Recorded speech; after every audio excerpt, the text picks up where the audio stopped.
Орталық Азия көптеген тарихи оқиғалардың алаңы болған, ешбір мемлекеті теңізге шыға алмайтын, табиғат ресурстарына бай болғанмен табиғаты қатал, қысы суық, жазы ыстық, шөлейт, одан қалса далалы аймақтан тұратын, ешбір мемлекеті теңізге шыға алмағандықтан әлемдік теңіз саудасынан тыс қалған, жер шарының 1%-дан азы өмір сүретін бірегей аймақ. Бұл аймақта бейресми түрде жетекші орынға таласып отырған екі мемлекет. Аймақтың көлемі жағынан үлкені Қазақстан мен халық саны жағынан үлкені Өзбекстан болуда. Осы екі мемлекеттің қайсысы аймақтың нағыз көшбасшысы, яғни халық бір-бірімен қарым-қатынасы қалай құрды және олар бүгінгі күнге дейін қалай жетті, бүгінгі көрсеткіштері қандай және болашақта одан әрі дамуға деген әлеуеттері қаншалықты жоғары. Ал енді әңгімені екі халықтың қалай қалыптасып шыққанынан бастасақ. Әбілқайыр хандығы кезінде екі халық бір мемлекетте өмір сүрді. Алайда Керей мен Жәнібектің Әбілқайыр хандығынан бөлініп шығуына байланысты қазақ, ал Әбілқайыр ханның немересі Мұхаммед Шайбанидың соңынан мәуереннахрға кеткендер өзбек атанды. Осылайша екі ұлт қалыптасты. Ары қарай екі ғасыр бойы сыр бойындағы қалаларға таласқан шайқастар басталады. Есім ханның тұсында қазақтар 200 жылға созылған соғыста жеңіп Ташкент қаласын басып алады.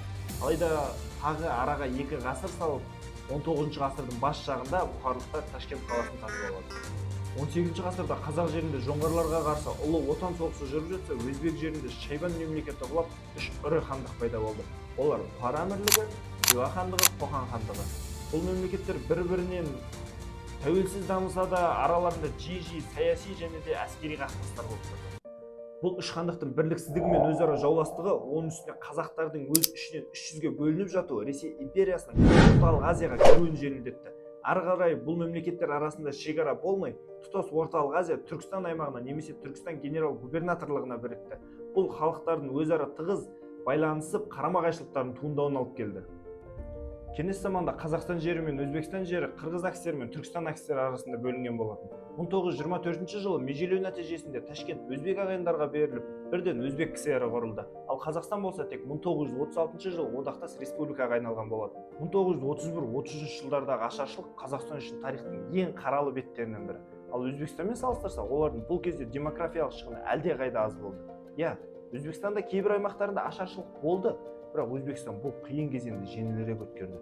Өйткені ол кезде отырықшы халық үстем болған және соған сәйкес шаруашылық құрылымы қалыптасқан еді. Бұл Өзбекстанға әрі қарай күн көруге жағдай жасап берді. Ал Қазақстан болса өзінің 40% қазағынан айырылды. Бұл ашаршылық қазіргі елдердің демографиялық жағдайынан да анық байқалады. Мысалға, 1929 жылы екі елдің халық саны шамамен бірдей, 3,9 миллионды құрайтын болса, ал 1989 жылы қазақтардың саны 8 миллион, ал өзбектер қазақтардан 2 есе көп, яғни 16 миллионнан астам болған. Бұл ашаршылықтың қазақтарға ауыр зардап әкелгендігін айқын дәлелдеді. 1991 жылы Кеңес одағының ыдырауымен Қазақстан мен Өзбекстан тәуелсіз мемлекеттерге айналды. 1990 және 2000 жылдары шекара мәселелері мен көші-қон туралы даулар болғанымен, Назарбаев пен Кәрімовтің өзара дипломатиялық қарым-қатынастары нәтижесінде екі мемлекеттің арасындағы қарым-қатынастар тұрақталды. Алайда екі халықтың деуге келмес, екі басшының арасында көзге көрінбейтін бәсекелестігі болды. Бұл өз кезегінде екі елдің сауда-саттығына кері әсерін тигізді. Бүгінде Қазақстан мен Өзбекстан бұл стратегиялық серіктестер.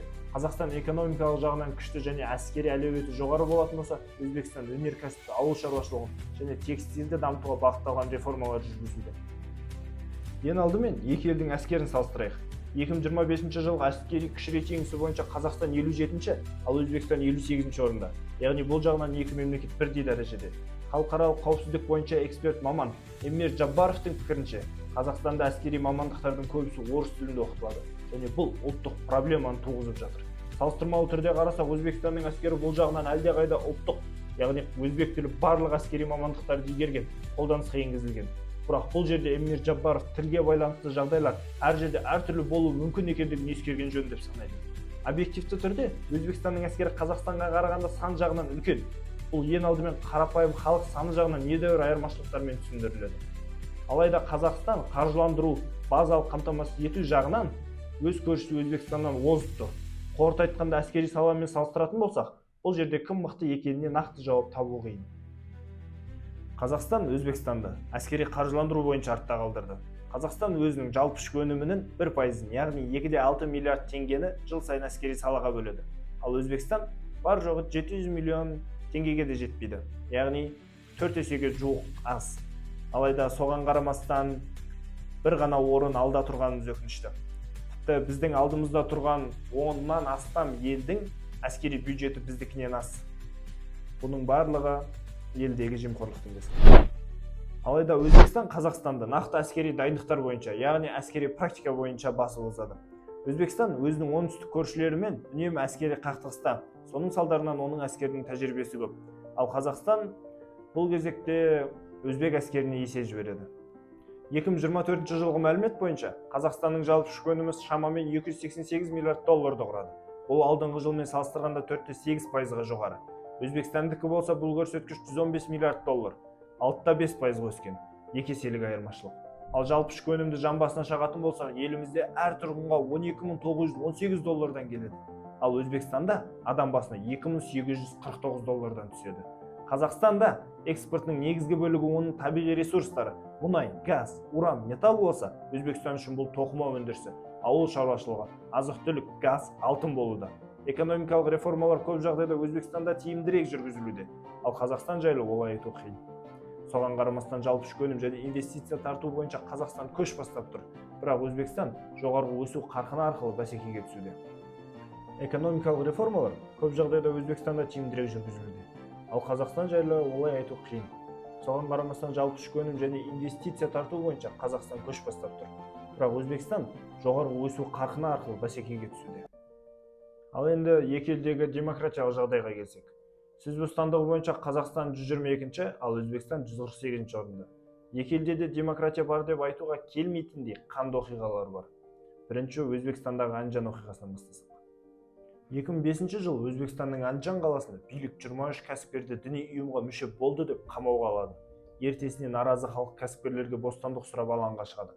Басында бейбіт басталған шеруге бірнеше күннен кейін 30-дан астам қаруланған адамдар келіп, полиция бөлімшесін басып алып, бірнеше полиция қызметкерін атып өлтіреді.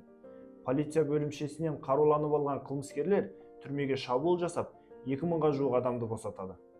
Ары қарай билік әскер кіргізіп, қарт, бала, әйелдерге қарамай, ең жаман қолында қару бар жоғына қарамай атуды бастайды. Куәгерлердің айтуынша, қашып бара жатқан бейбіт тұрғындардың көбі арқасынан оқ тиіп жан тәсілім еткен. Бұл нағыз қырғын еді. Ресми мәліметке қарағанда 187 адам қаза тапқан. Ал түрлі бейресми ақпараттарға сенсек, мыңдаған адамның опат болғаны айтылады.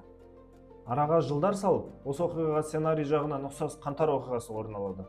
Екі оқиғада да бейбіт шеруге қарапайым халықпен қоса қолына қару ұстаған террористер де кіріп кетті. Алайда Қазақстандағы қаңтар оқиғасы жайында емес, Жаңаөзен оқиғасы жайында айтқым келеді. Өйткені қаңтар оқиғасы биліктің қаншалықты қатыгез екенін көрсетсе, Жаңаөзен оқиғасы биліктің демократия мен сөз бостандығына түкіргені барын көрсетті. Қазір білеміз қалай болды.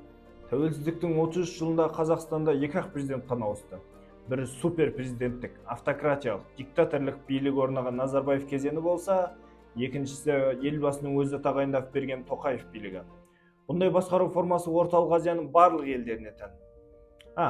Тек қана Орталық Азияны емес, сондай-ақ Назарбаев пір тұтқан, соның даму жолын ұстанған сингапурлық лидер, автократ Ли Куан Ю да бар. Ол да Сингапурда диктаторлық, автократиялық режимді орнатты. Алайда ең маңыздысы жетістігімен Назарбаевта сол кісінің идеяларын, бағдарламаларын елімізге алып келген тұғын. Бірақ жемқорлық тұрғысына келгенде ақсақ болды. Қазір қағаз жүзінде жаңа Қазақстан жүріп жатыр. Бірақ әлі де сыни пікірлермен шешілмеген мәселелер бар.